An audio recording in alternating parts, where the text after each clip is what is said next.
Olá pessoal, aqui é Leonardo Montes, trazendo mais um vídeo e hoje eu trago um vídeo bem diferente aqui no canal, que é a análise de um texto que circulou bastante na internet em razão do último aniversário da Umbanda, dia 15 de novembro, quando ela fez 114 anos. Esse é um texto que contesta a data da Umbanda como sendo dia 15 do 11, procurando mostrar que já havia uma Umbanda, nem que seja primitiva, antes de 1908 e, portanto, antes da história do Zélio. Esse é um texto que foi compartilhado num monte de grupo do Facebook, num monte de grupos de WhatsApp, e mesmo que eu já tenha falado sobre esse assunto várias vezes, já tenha produzido vários conteúdos, eu falei, não, eu preciso falar alguma coisinha sobre esse texto. Eu vou deixar todas as referências aqui na descrição do vídeo, então vocês olhem depois com calma, porque deu um trabalho. Mas enfim, eu acho que vale a pena, porque é o tipo de assunto que a gente tem que explorar mais a fundo, até para, enfim, deixar claro um contraponto a essa visão. Eu não sei quem é o autor do texto, em todas as versões que eu vi está como autor desconhecido, então aqui também ficará dessa forma. Eu preservei o texto igualzinho eu vi em vários e vários grupos, beleza? Então eu vou fazer aqui a leitura do texto e depois eu vou vir comentando ponto por ponto, trazendo o meu ponto de vista sobre o que ele está dizendo. Então vamos lá. Hoje é dia da Umbanda? Bom, não, depois eu falo, vamos lá. Já pesquisou sobre Luzia Pinta? Essa africana comprou a própria liberdade ganhando dinheiro com consultas. Se pesquisar, verá fatos históricos registrados por brancos europeus portugueses de como eram os atendimentos dessa calunduzeira. Como eram os rituais no calundu. Incorporação do ancestral, acompanhada por assistentes que auxiliavam durante o ritual, bebidas, charutos e mandingas, consultas para resoluções diversas, pagamento em terras, comida, presente até dinheiro pelas consultas dadas. Havia música, periodicidade nas sessões e transe mediúnico. Roupas coloridas com saia de fitas e adereços que o ancestral gostava no corpo de Luzia Pinta, atendimento coletivo e ou individualizado aos que buscavam, imolação e oferenda para agradar os ancestrais bravos, isso tudo em meados de 1600. Só jogar o nome dela no Google. Em meados de 1700, no Espírito Santo, grupos de homens e mulheres se encontravam escondidos pelas matas para cultuar seus ancestrais. Como eram os rituais na cabula? Havia altar com imagens, havia um líder, cambones, cantos, iniciação para os que queriam adentrar ao ritual, periodicidade, passes, transe e desenvolvimento mediúnico com a incorporação dos espíritos ancestrais, roupas brancas e pé no chão, imolação e oferendas. A maioria dos mestres cabuleiros foram executados pela Inquisição. No final do século XVIII, a cabula saiu das matas e foi se esconder nos fundos dos quintais, cortiços e barracos dos morros cariocas. Como eram os rituais da macumba carioca?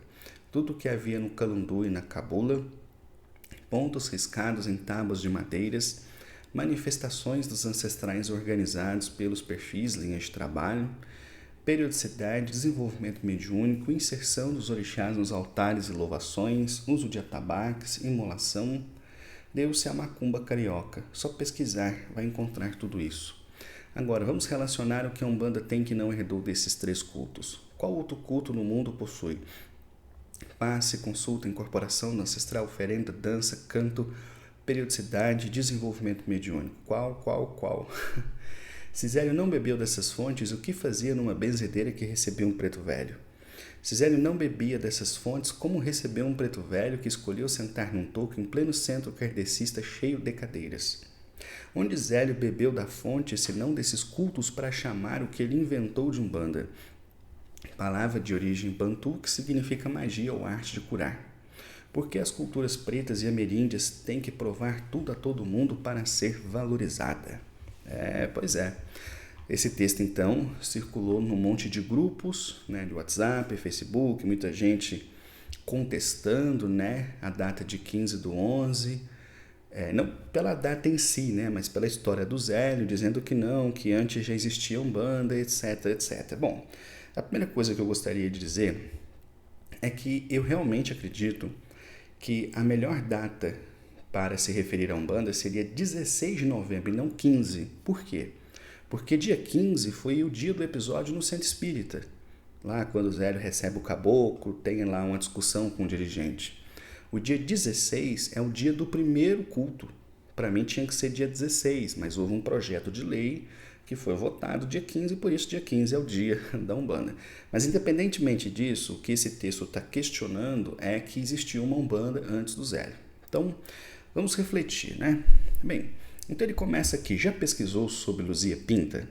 Bom, se vocês pesquisarem sobre Luzia Pinta, vocês vão encontrar realmente uma história muito interessante. Ela era de origem angolana, veio para o Brasil como escrava, trabalhou durante um tempo na Bahia, depois veio para a região de Sabará, aqui em Minas Gerais. Não se tem muitos detalhes sobre esse processo todo. O que a gente sabe, e muito do que a gente sabe é devido aos registros da Inquisição, isso infelizmente é verdade, mas pouco do que a gente sabe, ela provavelmente conseguiu comprar sua liberdade fruto dos trabalhos espirituais que ela realizava, onde ela recebia pagamentos. Então há registro, por exemplo, de que ela tinha terras onde ela morava, ela também tinha alguns escravos e ela ali realizava um culto em que você via a presença de atabaques, né, de música, de incorporação, mas principalmente de cura e de adivinhação, como ela mesma dizia. Então, a história de Luzia é muito interessante porque é uma história que se passa nos anos 1700 e pouco e, infelizmente, ela tem um desfecho muito triste, né? Porque ela acaba sendo denunciada ao Tribunal do Santo Ofício, né? Por ter pacto e contato com o demônio e ela acaba sendo julgada pela Inquisição. Ela é levada até Portugal, lá ela é torturada, sofre diversas humilhações, mas ao final do processo ela acaba sendo libertada. Só que de repente ela some.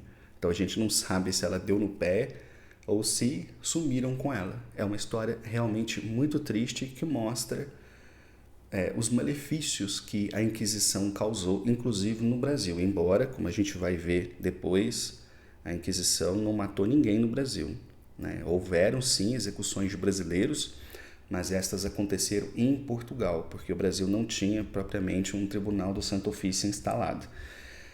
Mas é um episódio muito triste, né? Você pensar que uma pessoa que tem uma prática religiosa, ela vai ser julgada, ela vai ser condenada, ela vai ser torturada por ter uma crença diferente, né, da crença daqueles que estão no poder. E é por isso que religião e política, apesar de muita gente hoje em dia achar que tem que andar lado a lado, né, com esses discursos, enfim, que existem por aí, eu penso o contrário. Quanto mais distante eles estiverem, melhor.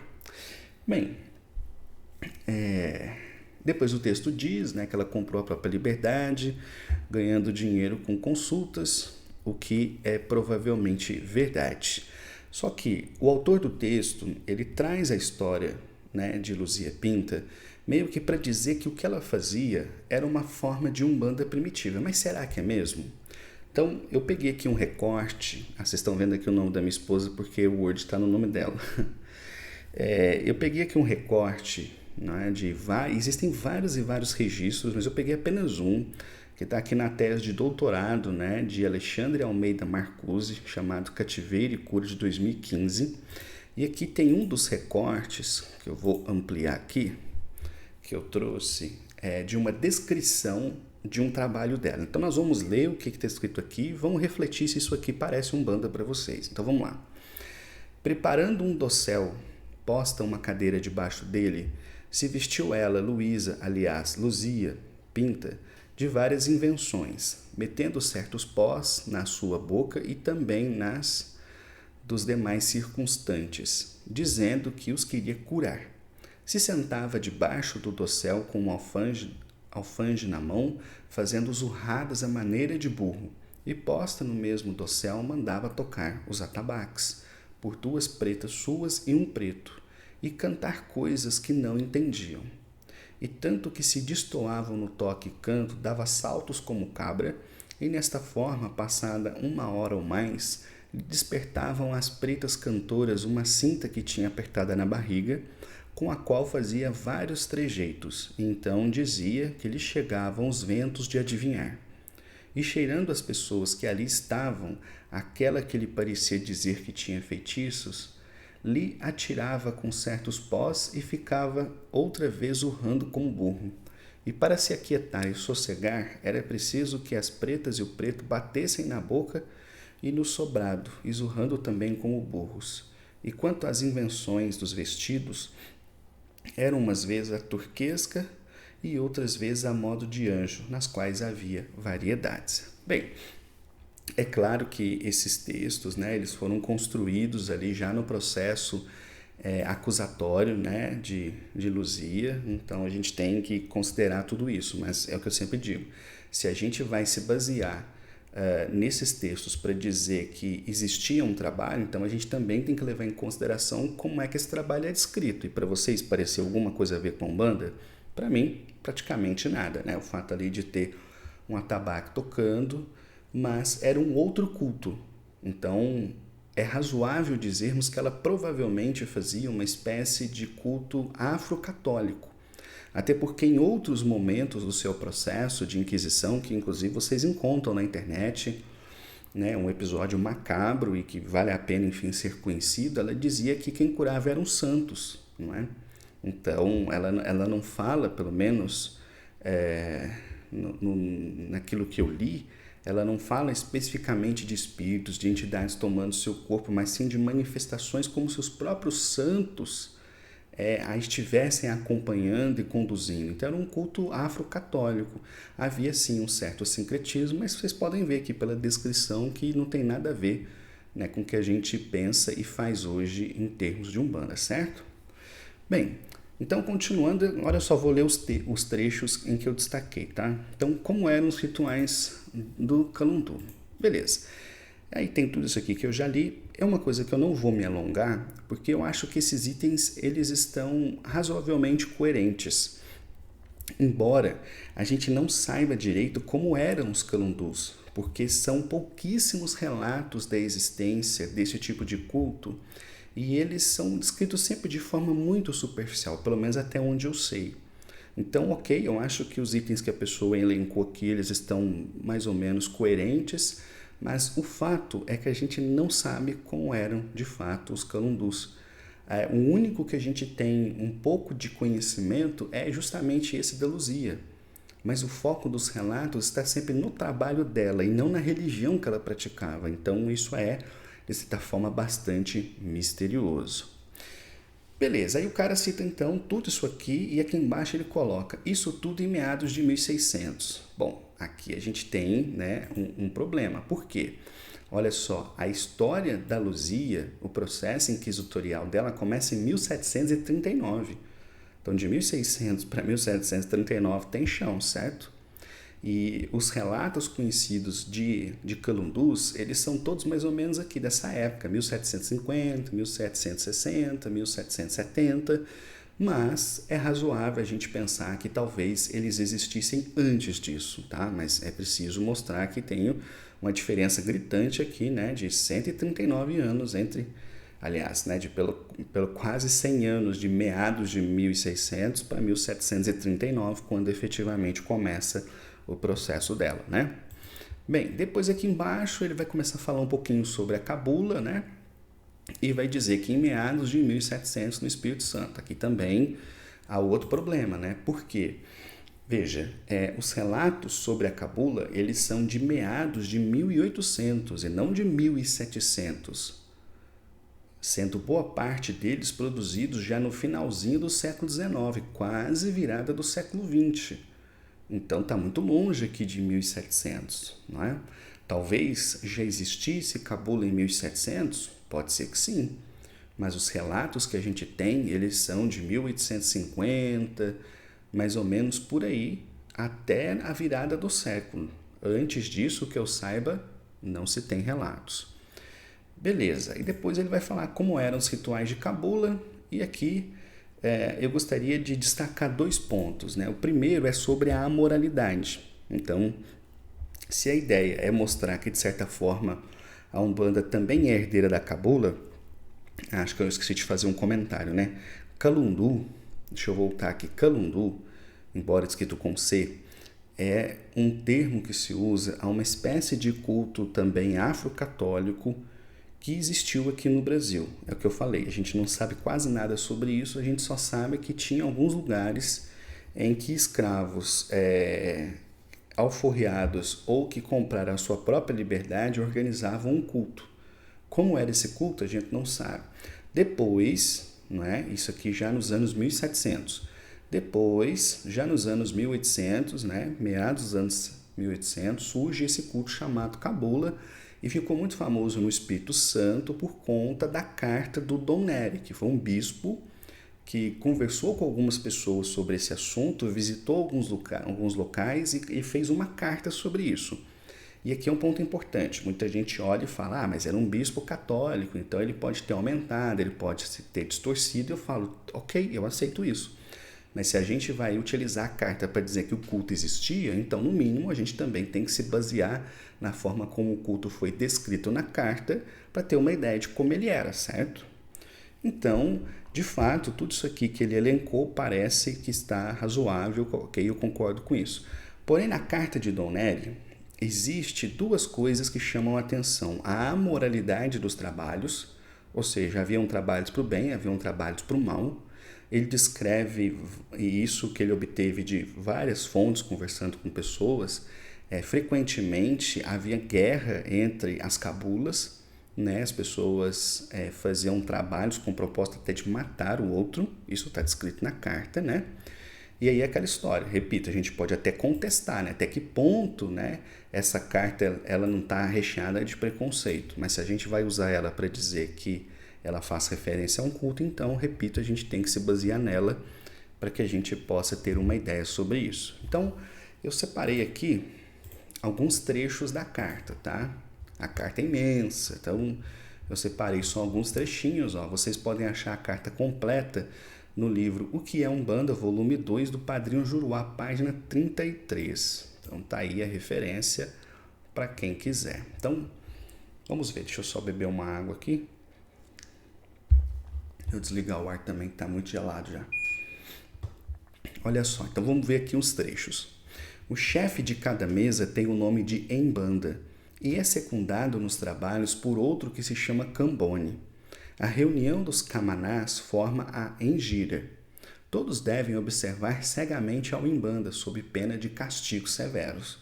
Então, muita gente associa, né, Embanda com Umbanda, né, a palavra Cambone, que a gente usa até hoje, que é uma palavra que vem do idioma Bantu, que inclusive é semelhante à que se usa no candomblé de Angola, que é o Cambondo, né? Então, todas têm a mesma origem.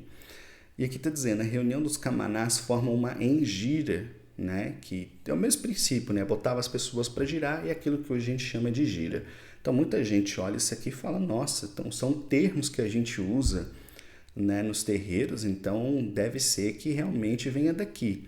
Então, vamos observar, né? Então, além dos termos realmente serem parecidos e eles vêm do idioma Banto, depois eu vou comentar mais sobre isso, vamos observar os trechos, então, mais importantes. Então, além desses termos, olha só o que está dizendo. Se você não observasse cegamente o Embanda, que era tipo dirigente, você podia ser submetido a castigos severos. E a carta descreve muitas vezes, né, que os médios eram torturados, eles apanhavam. Então, assim, era um negócio bem diferente da Umbanda, né? Mas tudo bem. Vamos seguindo outra citação. Fazem uma fogueira e colocam a mesa do lado do oriente, rodeando as pequenas imagens de velas acesas, simetricamente dispostas. Há certa cerimônia para se acenderem as velas. Primeiro se acende uma a leste, em honra do mar Carunga, a gente fala Calunga hoje, depois uma ao oeste e outras 2 ao norte e ao sul. Finalmente, muitas outras em torno do Camucité. Chamam as velas esteiras. Bem, Ok, tá na descrição do ritual.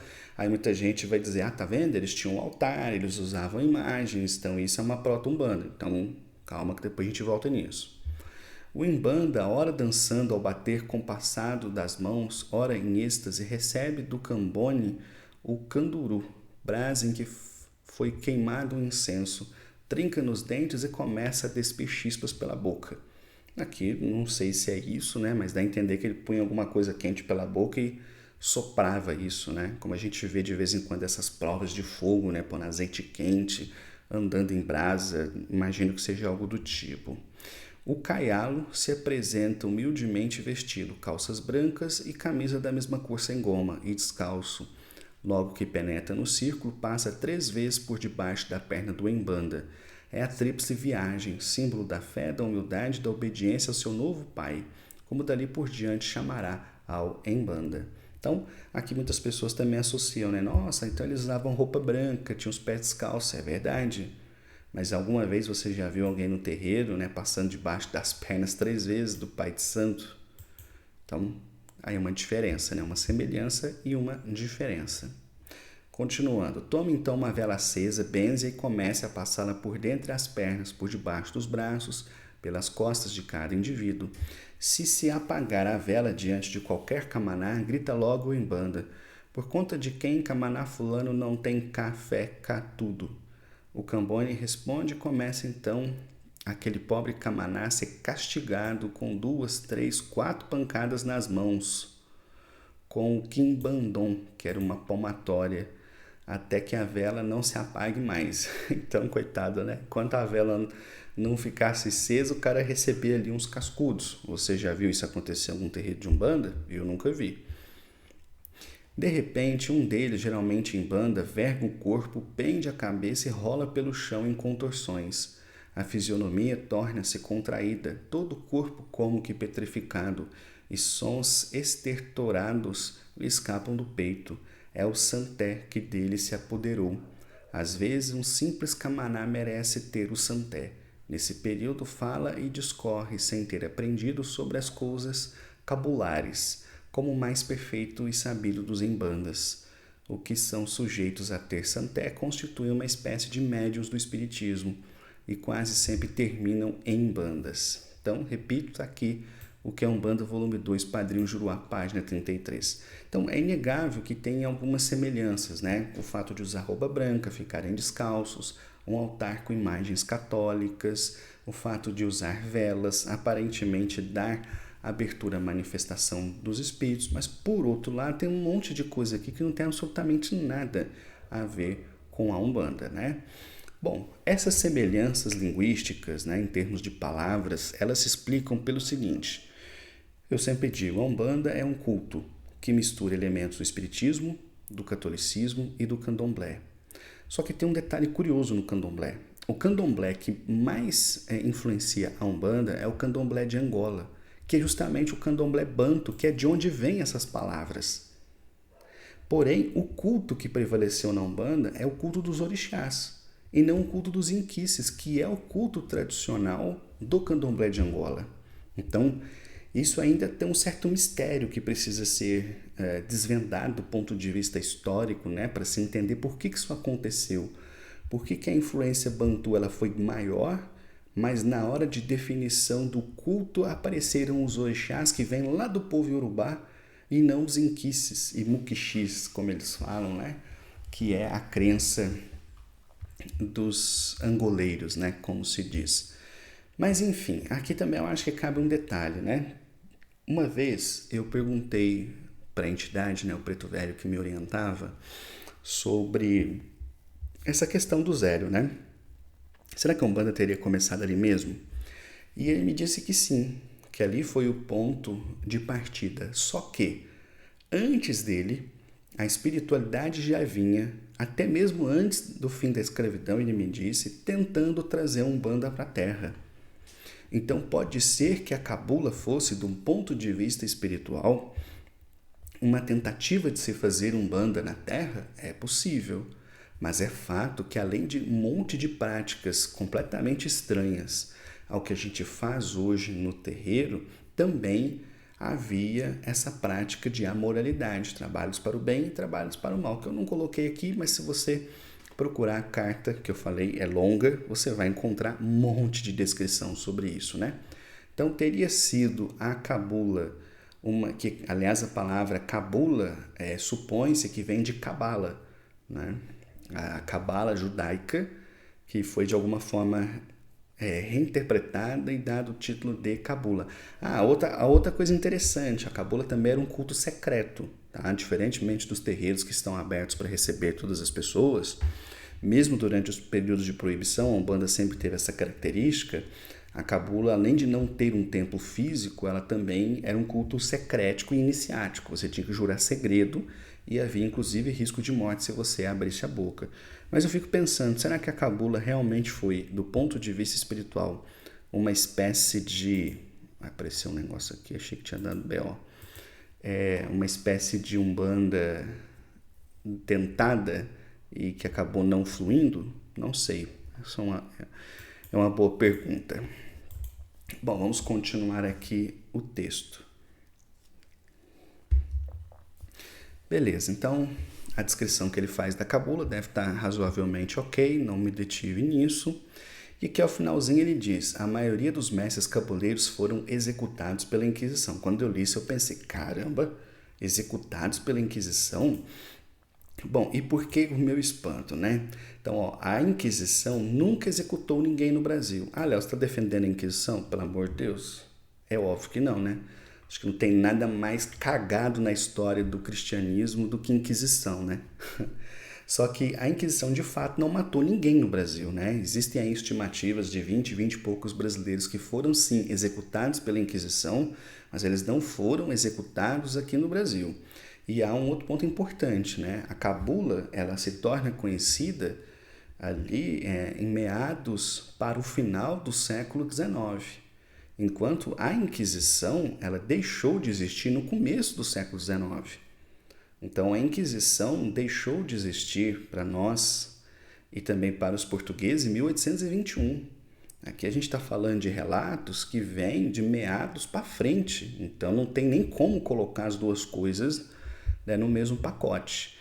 Só que, se fosse a questão da Inquisição, eu acho que seria um episódio triste, mas até compreensível, porque a Inquisição fez muito isso, não fez?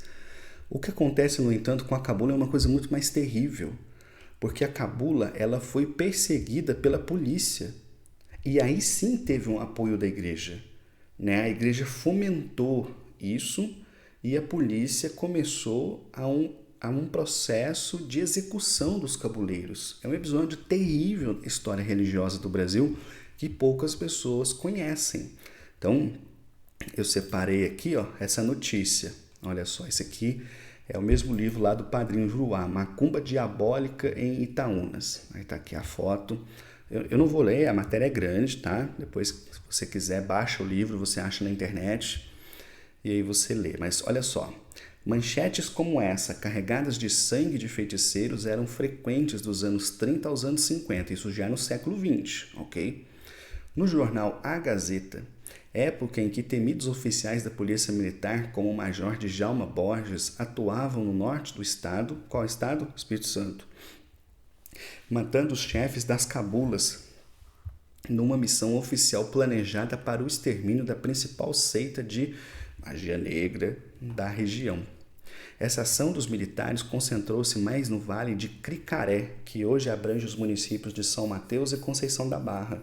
Foi um capítulo de ódio sedento de sangue, segundo o depoimento de um antigo morador de Itaúnas, Ográcio Barcelos, de 67 anos. Ele cita uma lista de cabuleiros abatidos nesse período em que Carlos Lindenberg era o governador do estado.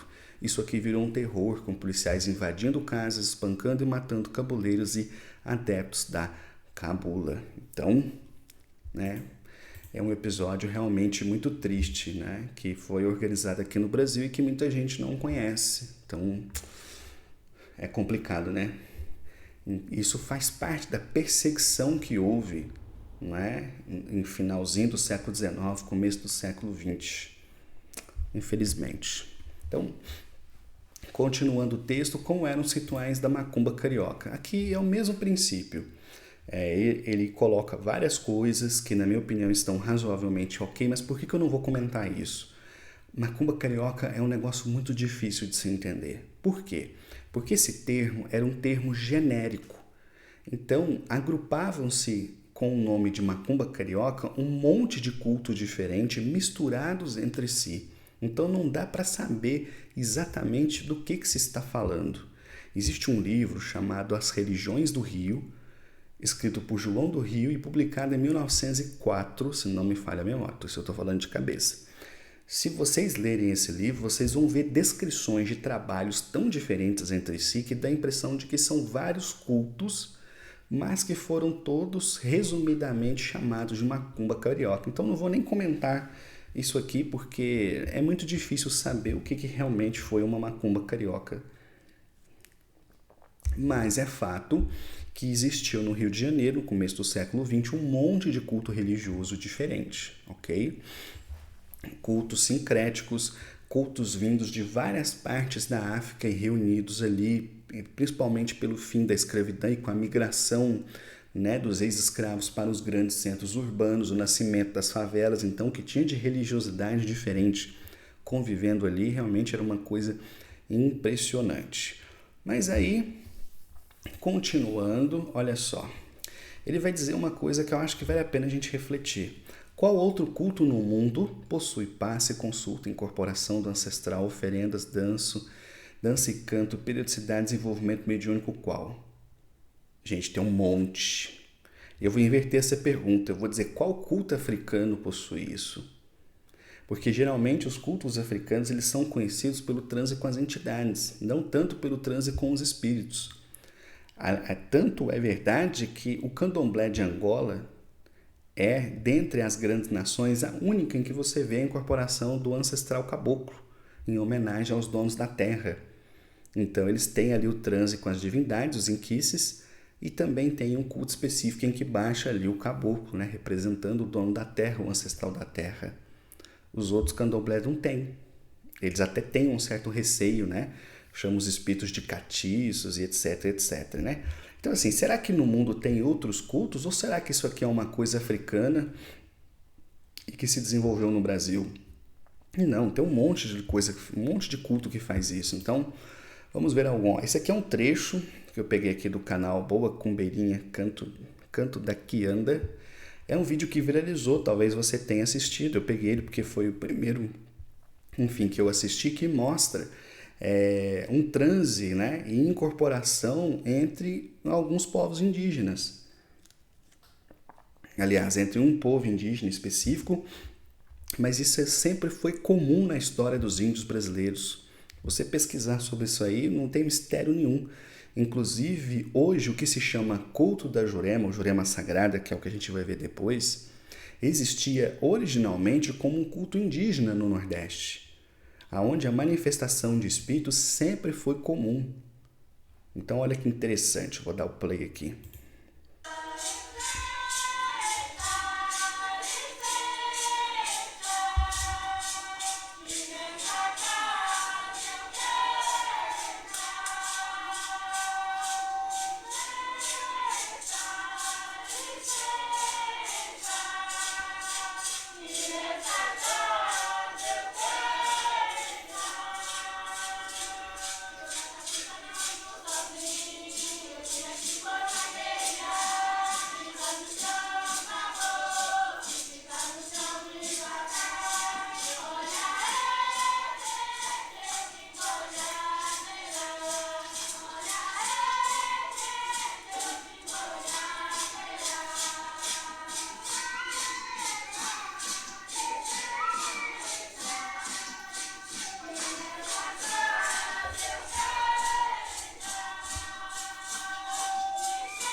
Bom, acho que já deu para ter uma ideia, né? Então, entre os povos indígenas, tanto entre os tupis quanto entre os tapuias. Existem relatos desde o momento em que os portugueses pisaram aqui, né, de ritualísticas em que se manifestavam os ancestrais. Então isso não é invenção, isso sempre existiu isso, né? Então vamos dar uma olhadinha aqui agora também, né, na Jurema Sagrada, mas agora mais próximos de nós, né? Quando então ela deixa de ser um culto exclusivamente indígena e se sincretiza, né, com práticas africanas e também católicas. E hoje, como a gente vai ver aqui, é um culto muito parecido com a Umbanda, mas não é Umbanda, é parecido com a Umbanda, né? Então olha só.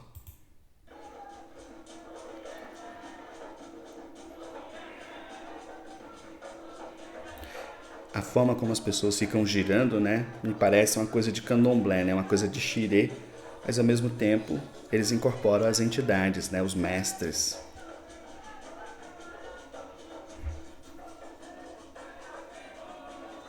Isso está aqui da TV Cultura, uma série chamada Retratos da Fé, de Fé, que vale muito a pena conhecer. Bom, então tá bom, foi só um trechinho aqui para ver, então, que hoje, modernamente, tem a Jurema, é parecido com a Umbanda, tem desenvolvimento, tem incorporação, tem passe, tem consulta, e não é Umbanda, né? Mas então eu peguei uma coisa ainda mais radical, que é um vídeo que eu gosto muito, que é esse vídeo aqui. Esse vídeo, ele mostra uma ritualística hindu, portanto aqui não tem nada a ver com a Umbanda. Vocês vão ver que as imagens, os símbolos, ó, são tudo de fora daqui. E aí, olha só, me dizem vocês o que vocês acham.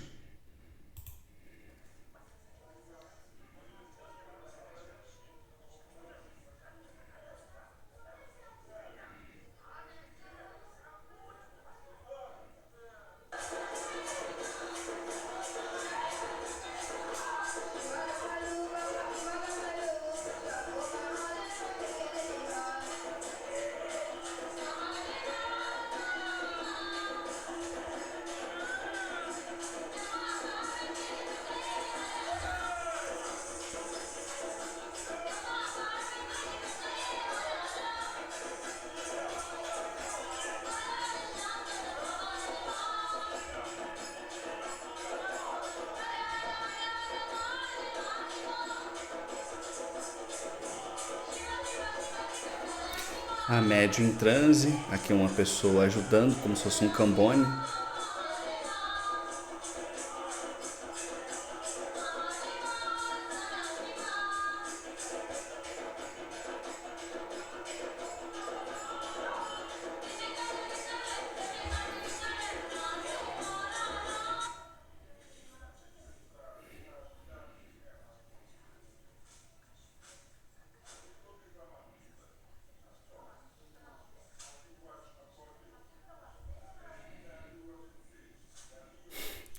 Parece alguma coisa para vocês? Não parece um agente caboclo?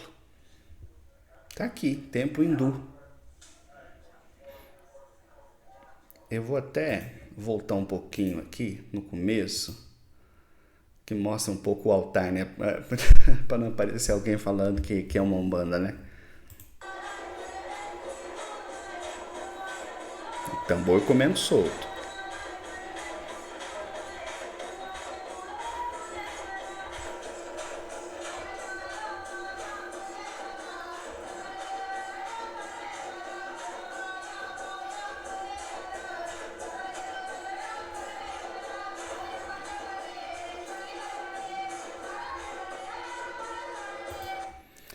Tem um trecho aqui que mostra uma espécie de desenvolvimento mediúnico. Deixa eu ver se eu acho. Aqui é quando a entidade chega, né?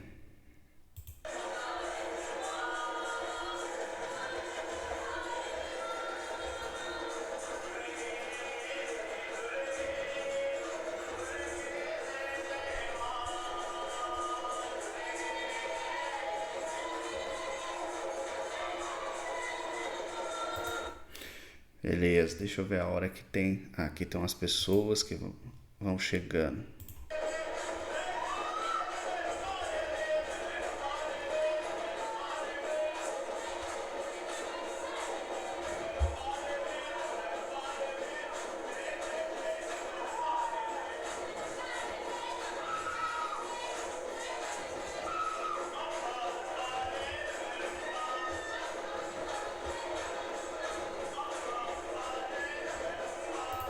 Não parece um desenvolvimento mediúnico? Então tá aqui. E assim, eu quero agradecer a Miriam, né, do Grupo Voz Espiritualista, foi ela que me mandou esse vídeo e outros, né, mostrando justamente como na cultura indiana existe esse tipo de coisa. Eu já assisti vídeos que mostram incorporação na cultura budista. Recentemente tem viralizado um vídeo, eu até não achei ele aqui, de uma moça, né, japonesa comentando que lá no Japão existe um culto na cidade de Okinawa, uma vertente do budismo em que as pessoas incorporam espíritos para dar consulta. Então, assim, a ideia de que isso aqui só existe no Brasil ou que vem de uma influência afro não tem base, né? Os próprios indígenas brasileiros faziam isso e, como acabei de mostrar para vocês, vários lugares do mundo também fazem isso, né? Então, vamos seguindo aqui, né, já para a parte final do vídeo, que já deve estar imenso. Se Zélio não bebeu dessas fontes, o que fazia numa benzedeira que recebia um preto velho? Nossa, isso aqui é bastante conhecido, né? Ele foi numa benzedeira porque ele estava sofrendo com coisas que a família não compreendia, né? Ele falava coisas, ele tinha algumas mudanças de personalidade, né? Ele chegou a ter uma paralisia que fez com que ele ficasse de cama, então alguém indicou que a família levasse, né, numa benzedeira.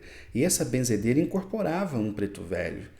E aqui um ponto importante, a incorporação de preto velho e caboclo é muito anterior à Umbanda, né? Se eu acabei de falar que existiu o culto da Jurema, né, existem relatos desde o século XVI de indígenas entrando em transe e recebendo seus ancestrais, então é claro que não é uma invenção da Umbanda. Então ele foi nessa benzedeira, né, com o propósito de se curar, ele não sabia ainda o que tinha acontecido com ele, né, o que estava acontecendo com ele. Então, enfim, é por isso que ele foi lá. Inclusive, né, diz a história que a entidade que ela recebia chamava-se Pai Antônio, que é o mesmo nome do preto velho que ele viria a incorporar, e que foi essa entidade que recomendou que ele procurasse ajuda no espiritismo, porque o caso dele era de mediunidade. Continuando, se Zélio não bebia dessas fontes, como recebeu um preto velho que escolheu sentar num toco em pleno centro kardecista cheio de cadeiras? Bom, e se o centro está cheio de cadeira, por que o centro teria toco, né? Então aqui houve uma confusão, né? Ou seja, o episódio em que Zélio está lá no centro espírita, ele recebe o caboclo das Sete Encruzilhadas, que é uma entidade que fica de pé. Ele só vai incorporar o preto velho, o Pai Antônio, no dia seguinte, já na casa dele, onde começou o culto da Umbanda. E aí, quando as pessoas ofereceram uma cadeira para que ele incorporasse e se sentasse, ele pediu um toco, mas não foi no centro espírita, foi já na casa do Zélio, onde começou o culto da Umbanda. Onde Zélio bebeu da fonte, senão desses cultos, para chamar o que ele inventou de um... Nossa, isso aqui é de doer, né? Então, enfim. Olha só, isso aqui eu vou até fazer questão de ler, eu escrevi isso aqui, tá? São todas notinhas minhas que eu resumi aqui para vocês. Então, ó, hoje, graças às pesquisas feitas por Renato Guimarães, ele tem um blog, né, que ele não atualiza há bastante tempo, mas que tá aí, chama Registros de Umbanda. Eu vou deixar também na descrição do vídeo. Então, esse blog, ele fez uma pesquisa em que ele coloca um áudio muito interessante, né, em que o Zélio fala o seguinte: o primeiro nome dado à religião foi Alabanda. Alá, de Deus, banda todos nós. Muito provavelmente Alá por conta de Orixá Malê, que era uma entidade muçulmana em vida passada. Só que o nome Alabanda ele não agradou, ele não pegou. Então ele foi transformado para A Umbanda. E aí, se você já pesquisa, já deve ter ouvido falar de A Umbanda, não sei o quê. Tem um pessoal da vertente esotérica que fala muito disso. Mas esse A Umbanda, ele com o tempo passou a ser falado A Umbanda, até virar A Umbanda, entende? Foi se separando a expressão, sendo um Deus e banda todos nós. Agora, realmente a palavra Umbanda, ela já existia na língua quimbunda e significa arte de curar, né? Um curandeiro, alguém, enfim, que trabalha nisso. Então, aqui é um ponto importante. Ninguém disse que Zé inventou a palavra Umbanda. Nem ele, nem o Caboclo das Sete Encruzilhadas disseram isso. Né? Que a gente está falando do culto, não está falando de palavra, que não é uma aula de dicionário, certo?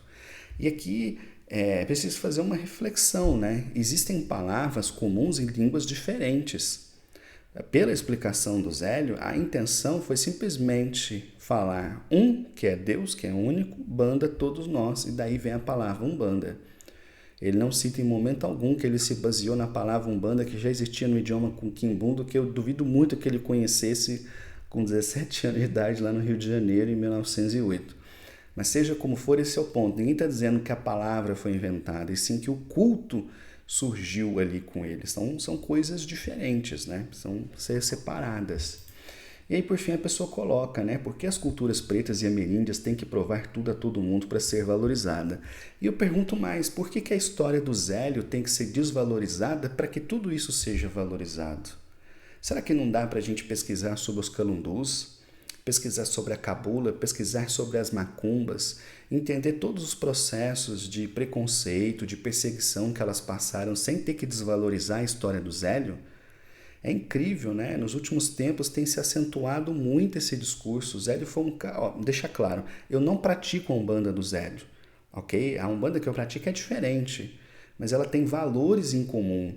E todas as entidades com quem eu já conversei, através de todos os médiuns com quem eu já conversei sobre isso, sempre falaram que a Umbanda começa ali, enquanto um culto. Mas quem não estuda religião acha que uma religião nova ela tem que trazer tudo novo. Isso não existe, gente. Toda religião herda práticas de outras. Isso é normal. Práticas, palavras, rituais. Não tem nada na humanidade que é novo. Tudo bebe de todo mundo, né? O judaísmo influenciou o cristianismo, né? O cristianismo influenciou o espiritismo também influenciou o Umbanda e por aí vai. Então, esse é um ponto importante. A gente não pode desconsiderar que existe sim racismo, existe preconceito, as religiões afro são desmerecidas, são atacadas o tempo todo. Mas tem uma galera também que, a pretexto de valorizar essa cultura, ela quer acabar com a história do Zélio, porque é uma história indigesta, né? Ele não é um ex-escravo, ele é um homem branco de uma família de classe média, e que recebe ali um espírito que vai conduzir um novo culto. E para essas pessoas não pode. Teria que ser um homem negro, provavelmente filho de ex-escravos, aí ele teria legitimidade. Mas isso é uma leitura totalmente torta da realidade. Não tem evidência histórica sobre isso. Então, além dos pontos que eu já comentei aqui, eu vou deixar também na descrição do vídeo, né, pesquisas que foram feitas, né, pelos maiores estudiosos da Umbanda, que dizem com muita clareza que não há evidência de Umbanda antes de 1908. Mas é aquela história, a pessoa quer acreditar nisso, tudo bem, acredita, não tem problema. É importante apenas que não se desmereça a história do Zélio, porque é um homem que abdicou da sua vida para fazer o bem. E se não fosse por ele, a Umbanda não teria chegado até aqui. É simples assim. Bem, pessoal, agradeço aí a paciência de vocês. Coloquem quaisquer dúvidas, sugestões nos comentários. Dizem aí se vocês gostaram desse tipo de vídeo. Eu sei que ficou longo, mas eu procurei, enfim, fazer o mais detalhadamente possível, ok? Um abraço e até a próxima.